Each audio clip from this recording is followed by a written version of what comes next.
Semi voice کے تمام دیکھنے اور سننے والوں کو السلام علیکم۔ قبرستان میں قدم رکھتے ہی ایک مہک نے استقبال کیا۔ یہ خوشبو اس سے پہلے کبھی نہیں سونگی تھی اور نہ ہی محسوس کی تھی۔ میں ہر جمعے کو صبح فجر کی نماز کے بعد اپنے والد صاحب کی قبر پر جاتا تھا دعا مانگنے کے لیے، اور وہاں سے ہی اپنے آفس چلا جاتا۔ ایک عرصہ ہو گیا تھا، مگر آج میں نے قبرستان میں ایک نئی خوشبو محسوس کی جو مجھے بے چین کر رہی تھی۔ یہ خوشبو کسی طرح سے بھی دنیاوی خوشبو نہیں لگ رہی تھی۔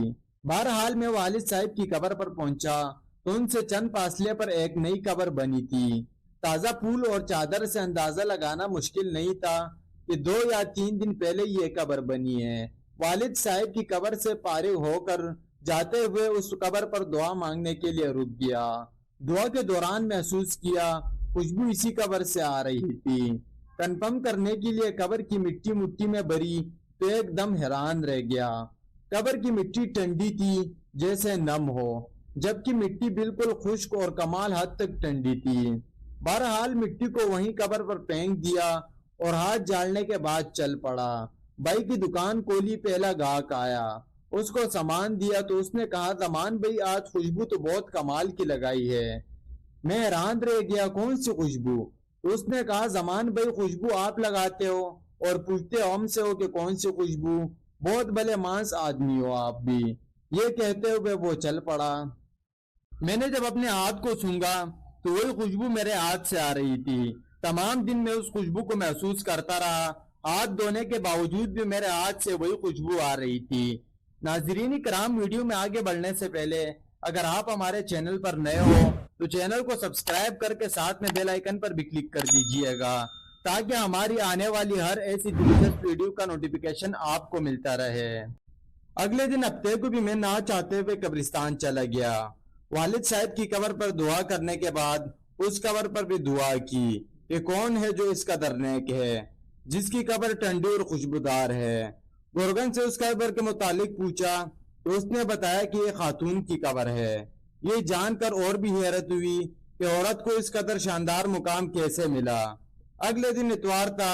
دیر تک سونے کی عادت ہونے کے باوجود صبح فجر کی نماز کے وقت اٹھ کھڑا ہوا اور قبرستان روانہ ہو گیا۔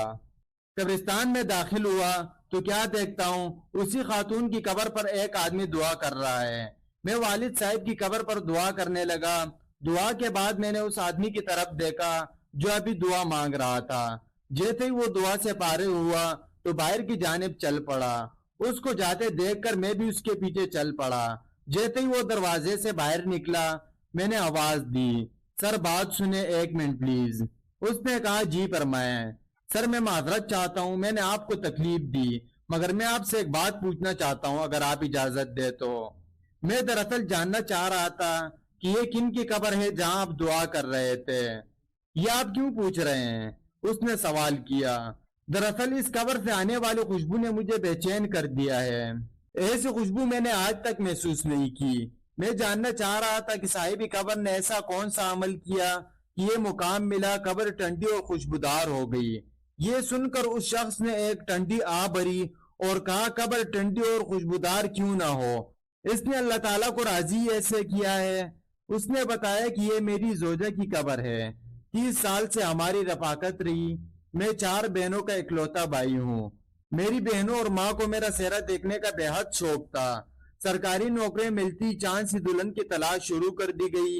یوں دنوں میں لڑکی کی تلاش کا کام مکمل ہوا، شادی ہوئی اور ماں بہنوں نے اپنے ارمان دل کھول کر پورے کیے۔